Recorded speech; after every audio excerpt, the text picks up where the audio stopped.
What's going on, guys, and welcome to episode 8 of the Crystal Palace Career Mode. We're doing some more post-commentary games. In this episode, we've got 4 games for you in this episode. Games which I feel all could have been a must-win, seeing as how they are against opposition, which could be potentially 3-pointers. We start off with a game away at Everton, but I had to change the team up a little bit because of suspension and injury, meaning after a little bit of consideration, I had to play Kelly, a second right back, at centre back, and I chose him based on the fact he's taller than Ward.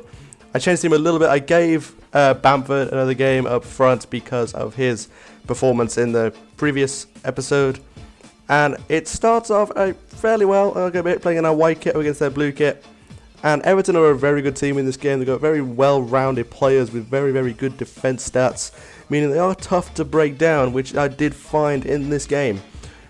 Going into the first clip of the game here, you'll see that Everton get a corner which they're able to whip in on the stroke of half time. It gets put in by Ross Barkley. My goalkeeper should be doing better. Certainly not a goal I want to be conceding in that scenario, but giving Barkley a free header like that is like offering a donkey a strawberry. It's gonna be taken, and I am very guilty of poor defending here. Ross Barkley, free header off the crossbar in, a defender on the line, a goalkeeper, and they still couldn't keep it out. It was that high and it was that well placed, meaning we are 1-0 down heading into half time. And I was really disappointed because I was able to hold off an Everton onslaught during the first half, but right before half time they did manage to get that goal. And going into the second half here, you see they play a lovely ball through to Delafeu, who just cuts through my defence way too easy, and he's able to slot it in off the crossbar again. Very clinical finishing for Everton in this game. But unfortunately, I did not get much of an attack. It was a very good finish and a very bad game for me, as we do end up losing the game at 2-0, and it was a very bad day at the office for Crystal Palace in this game. And moving into the second game, trying to get over this, is away at Stoke. A very, again, good defensive team. Very hard to break down away from home, and doing very well in real life as well. As you can see, I go through here with Dele Alli. I play a good ball through to Bakary Sakho, who's able to pick out Dele Alli again with a lovely through ball, and he's able to just calmly slot it into the bottom corner. Dele Alli, once again, as I've said probably too many times now, one of my favourite players on the team. Definitely wish I'd got him on a permanent straight away rather than a loan, but I'm pretty sure I should be able to pick him up for a decent price after his loan spell ends. But what a finish that is. Great ball from Sakho, great play from the team. And I feel that that is one of my favourite goals, purely because of the fact that it was on his weak, it was coming in from the one side, he's able to chip it across goal into the bottom corner, which is a very good skill to have. And we do win the game 1-0. Stoke unable to press us for an equaliser, meaning we go into the next game with 3 points. Away at Bournemouth, definitely a game I felt I must win. You know, Bournemouth, they're a very good team. You know, they can certainly play the ball out really well, but they're not too great in defence. Their players aren't the highest rated. I get a chance here from a Bournemouth corner. Bakary Sakho playing a good ball to Balassi, and he's just going to keep on running. Balassi's so much pace, 5-star skills, great dribbling stats. He's an unbelievable player to work with. He just skips past one, he cuts inside.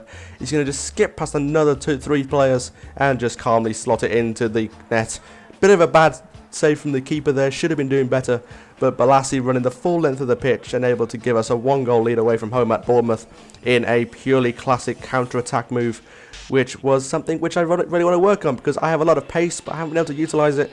Goalkeeper should be saving it. He does actually get a hand to it, but it's just deflected into the centre of the goal as opposed to the corner, meaning we have a 1-goal lead against the good Bournemouth team. And I push on later into the half. I give the ball to Sakho on the left hand side.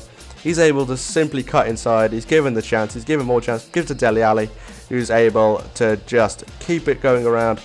And then the goalkeeper scores actually an own goal.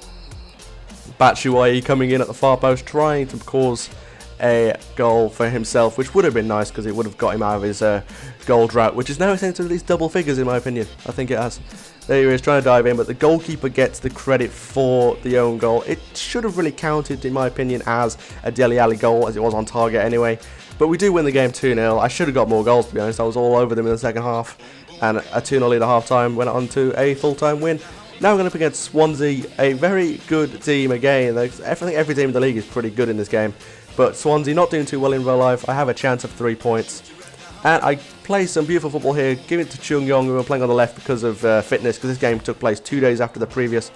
I get a penalty which I am able to take with, I believe I take it with Connor Wickham, because I gave Kabai a rest in this game because we played against Bournemouth, then 2 days later we were playing up against Swansea, so I gave Connor Wickham the penalty. He slots it in the top corner, keeper has absolutely no chance, and it's a fantastic goal for Connor Wickham, who is now my second top scorer. I think Dele Alli is my top scorer in the league, and I think Connor Wickham is just behind him. Batshuayi hasn't scored in too long. Bamford's only scored the 1, and of course I haven't played Fraser Campbell at all, I don't think.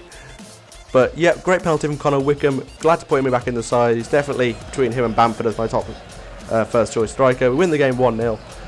And taking a look at the league table before I end the episode, you'll see that we are in 5th. We are doing really well, and it looks as if we're going to be fighting for a European spot if we continue the way we are. But top 10 would be great in my first season as Crystal Palace manager. Hopefully, if not this season, but next season I will be qualifying for Europe. But we'll see how that goes. So I hope you have enjoyed this episode, guys. If you have, make sure you leave a like. Make sure you leave a comment as well. Anything you want to say about the series, go ahead and say it. Subscribe if you are new to my channel. I want to see some more. I did reach 100 subscribers recently, but I've dropped back down to 99, which is a little bit disappointing, but we'll get to 100 again. So yeah, I hope you've enjoyed. Like, comment, subscribe, and I'll see you all in another video.